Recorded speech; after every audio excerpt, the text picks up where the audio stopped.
کیا دلیل ہے کہ پیغمبر اکرم صلی اللہ علیہ وآلہ وسلم معصوم ہے اور خدا نے لوگوں کو قیامت کا وقت کیوں نہیں بتایا ہے؟ ان سوالوں کے جواب کو جانتے ہیں آج کے اس ایپیسوڈ میں۔ اعوذ باللہ من الشیطان الرجیم، بسم اللہ الرحمن الرحیم۔ ناظرین کرام سلام علیکم۔ سبیل قرآن کے اس تفسیری پروگرام میں ایک بار پھر ہم آپ کو خوش آمدید کہتے ہیں۔ آج ہم سورہ جن کی آیت نمبر 22 سے 25 تک کی تفسیر کو لے کر حاضر ہوئے ہیں۔ تو آئیے سب سے پہلے آیت نمبر 22 اور 23 کی تفسیر کو جاننے کے لیے ان کی تلاوت اور ترجمے کو غور سے سن لیتے ہیں۔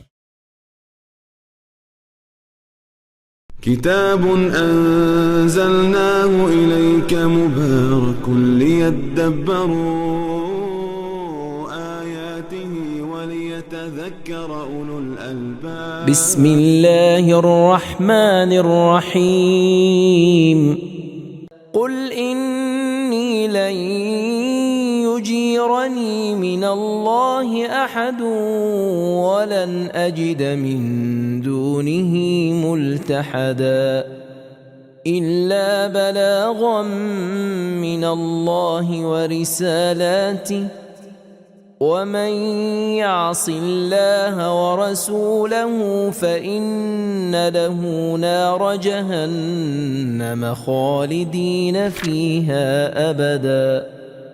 یہ بھی کہہ دو کہ مجھے خدا کے عذاب سے کوئی بھی پناہ نہیں دے سکتا اور نہ میں اس کے سوا کہیں پناہ کی جگہ دیکھتا ہوں۔ خدا کی طرف سے احکام کے پہنچا دینے اور اس کے پیغاموں کو ادا کرنے کے سوا کچھ نہیں کر سکتا، اور جس نے خدا اور اس کے رسول کی نافرمانی کی تو اس کے لیے یقیناً جہنم کی آگ ہے جس میں وہ ہمیشہ ابدالآباد تک رہے گا۔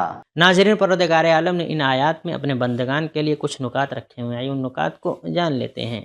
كتاب أنزلناه إليك مبارك ليدبروا آياته وليتذكر قرآن مجید میں 300 سے زیادہ بار لفظ قل آیا ہے جو یا تو پیش کیے گئے سوالوں کا جواب ہے یا ان سوالوں کا جواب ہے جو پیش آ سکتے ہیں، یا بیجا توقعات اور وہم و گمان کے مقابلے میں موقف اختیار کرنا ہے۔ اخلاص کی طرف دعوت دینے کا ایک راستہ یہ ہے کہ انسان یہ سوچے کہ کون اس سے بلاؤں کو دور کر سکتا ہے۔ لن یجیرنی من اللہ احد، انبیاء لوگوں کو اللہ کی طرف بلاتے تھے اور اپنے لیے کسی خاص امتیاز کے قائل نہیں تھے۔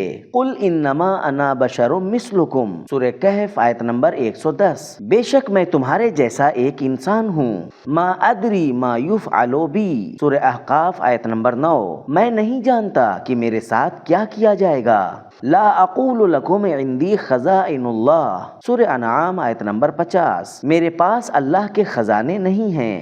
لن یجیرنی من اللہ احد، مجھے خدا کے عذاب سے کوئی بھی پناہ نہیں دے سکتا۔ ناظرین، یہ تھے بہترین نکات۔ اب ان آیات کے بہترین پیغام کو بھی جان لیتے ہیں۔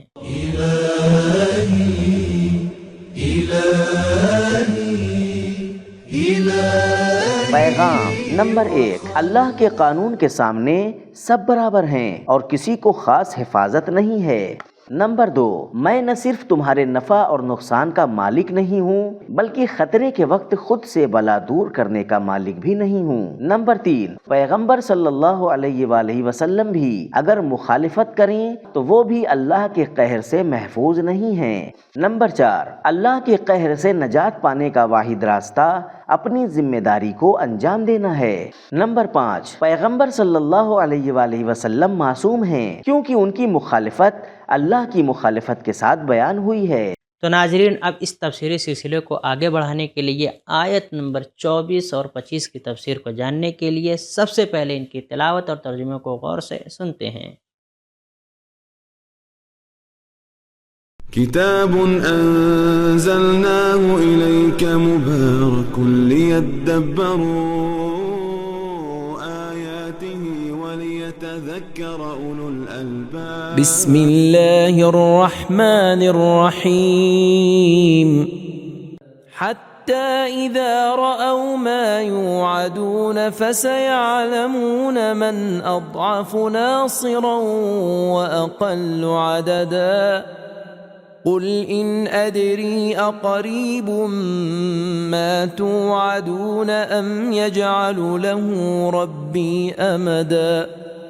یہاں تک کہ جب یہ لوگ ان چیزوں کو دیکھ لیں گے جن کا ان سے وعدہ کیا جاتا ہے، تو ان کو معلوم ہو جائے گا کہ مددگار کی حیثیت سے کون کمزور ہے اور کس کا شمار کم ہے۔ اے رسول تم کہہ دو کہ میں نہیں جانتا کہ جس دن کا تم سے وعدہ کیا جاتا ہے قریب ہے یا میرے پروردگار نے اس کی مدت دراز کر دی ہے۔ ناظرین، یہ تھی ان آیات کی بہترین تلاوت اور ترجمہ۔ اب ان کے نکات کو بھی جان لیتے ہیں۔ كتاب أنزلناه إليك مبارك ليدبروا آياته وليتذكر کچھ لوگ یہ بات کہنے میں فخر محسوس کرتے ہیں کہ نحن اکثر اموالا و اولادا، ہمارے مال و اولاد زیادہ ہیں۔ سورہ سبا آیت نمبر 35۔ اسی لیے قرآن مجید فرماتا ہے قیامت کے دن ان کو سمجھ میں آئے گا کہ نہ ہی پیسہ کام آنے والا ہے اور نہ ہی مال و دولت۔ قیامت کے وقت کا نہ معلوم ہونا ایک طرف سے آمادہ رہنے کے لیے اور دوسری طرف سے نہ ڈرنے کے لیے مفید ہے۔ قل ان ادری اقریب۔ ناظرین، ہم نے نکات کو جان لیا ہے، اب ان کے پیغام کو بھی سن لیتے ہیں۔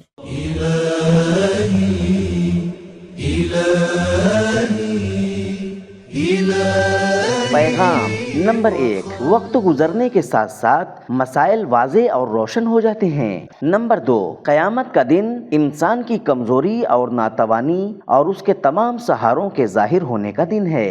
نمبر 3، اللہ کے ارادے کے بغیر پیغمبر صلی اللہ علیہ وآلہ وسلم بھی مستقبل کو نہیں جانتے۔ نمبر 4، مجھے نہیں معلوم یہ کہنا کوئی عیب نہیں ہے۔ ناظرین، آج کے ایپیسوڈ میں ہم نے جانا کہ پیغمبر صلی اللہ علیہ وآلہ وسلم معصوم ہیں کیونکہ ان کی مخالفت اللہ کی مخالفت کے ساتھ ذکر ہوئی ہے، اور قیامت کا وقت نہ معلوم ہونا ایک طرف سے آمادہ رہنے کے لیے اور دوسری طرف سے نہ ڈرنے کے لیے مفید ہے۔ تو یہ تھا ہمارا آج کا ایپیسوڈ، ملتے ہیں اگلے ایپیسوڈ میں، تب تک کے لیے شکریہ، خدا حافظ۔ سبیل قرآن، قرآنی سماج کی پہچان۔